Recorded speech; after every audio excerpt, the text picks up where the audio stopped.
Somebody asked me about why I chose emergency medicine and how to choose a medical specialty, and also about which specialty is the easiest to get into, the hardest to get into, and so on and so forth. And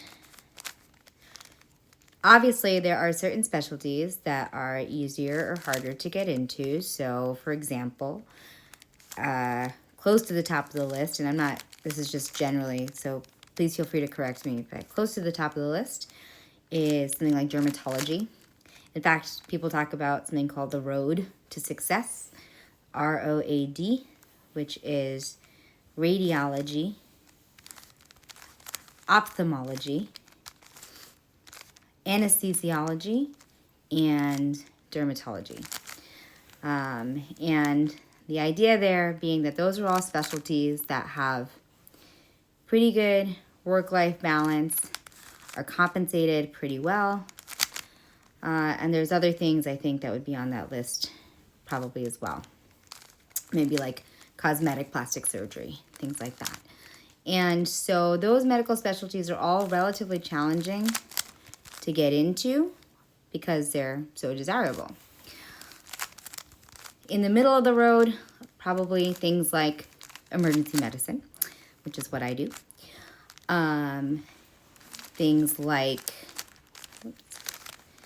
what else is in the middle of the road?